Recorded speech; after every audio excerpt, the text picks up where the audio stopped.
Okay, it is the end of July in 2016. This is the tour of the gardens at the Homegrown Homestead, Denver, Colorado. So this is the front yard. Used to be all grass. Spent this last year turning these into beds. On the left here we've got a dual level bed with hopefully some perennial bushes coming up within the next year or two. Over here we've got a bunch of potato plants and a couple squash, one little eggplant. And this bed over here, we've got all these are tomatoes right along here, so they're coming along. And then there's a few pepper plants, some celery interspersed there, and then there's onions along the whole edge. Nice big group of yarrow there. They came up on their own, so I just kind of let them go. They attract all kinds of great critters. Got a wall of flowers and sunflowers going on here to kind of create a little bit of visual, like a visual block from the neighbor's area. I think that's a gourd plant in there.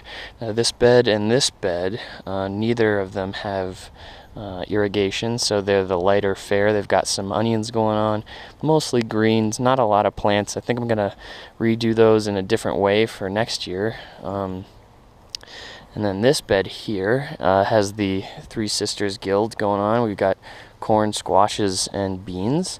Also some lupin. If you look along that side, you'll see some baby lupin plants. Hopefully they'll come back every year. But I also need to trellis this corn because the wind's been hitting it pretty hard. And then this big old trellis is for grapes and beans. We got some Bond beans and some Scarlet Runner beans, and a Niagara grapevine and a Merlot grapevine. So there's all kinds of stuff going on out here. This is where all the annuals are. Gigantic zucchini plant going crazy. All of these are the herbs. We got a couple herbs over here, but this is where most of the culinary herbs are, right outside the door. Got a couple pretty flowers that I enjoy and that also the bugs enjoy. Firewheel daisies and a couple of orange honeysuckle creeping up the arbors. And then right here, this whole row is going to be all strawberries and rhubarb. They're both present, but they haven't taken over quite yet. Well, they will over the next couple of years. Borage plant, and then this is the backyard. So this was also just all grass, all lawn, and now it's becoming a multifunctional space. This fenced-in area along the back and the side is a duck run, a large one. We have 2 Muscovy ducks over there, and we have 2 Swedish ducks over there.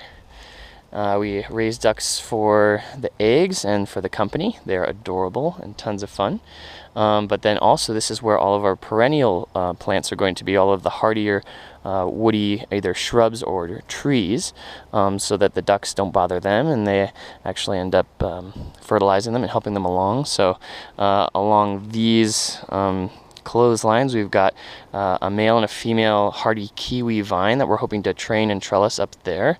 The duck pond drains into this area, which eventually we're hoping is going to be all raspberries. This is a dark raspberry of some kind, and this is a boysenberry.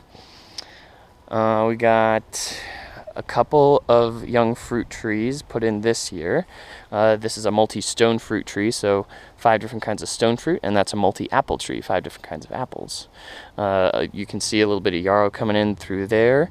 This part we kind of let go a little bit more wild to increase diversity and to keep it as full of bugs and all manner of things that the ducks can forage and turn into nutrient. We've got a few very small, very baby, you can barely almost see them, they're like a twig right now, a few serviceberry or Saskatoon plants coming along. That guy is elderberry, elderflower, and then the duck run ends here at their little house. And so they can just hang out here if we're gone for a day or two, and they'll be totally safe. And then we have our compost right here, and that's just a regular compost pile. The rest of this space is just open grass, and down the line hoping to eventually put in a greenhouse right here that may or may not attach to the house and be sort of like an indoor sunroom sort of kind of situation. We also have rainwater catchment going on, so that gutter has that tube coming out all the way down the fence to a rain barrel situation for the ducks. And we have that same setup coming down this gutter pipe here, and that hooks up to these catch a raindrop things. And this tube actually goes down underground, back up and into the ducks pond. So any rain that comes along is used for the benefit of all of our guilds and polycultures. Yeah, that's the short version. Thanks for tuning in.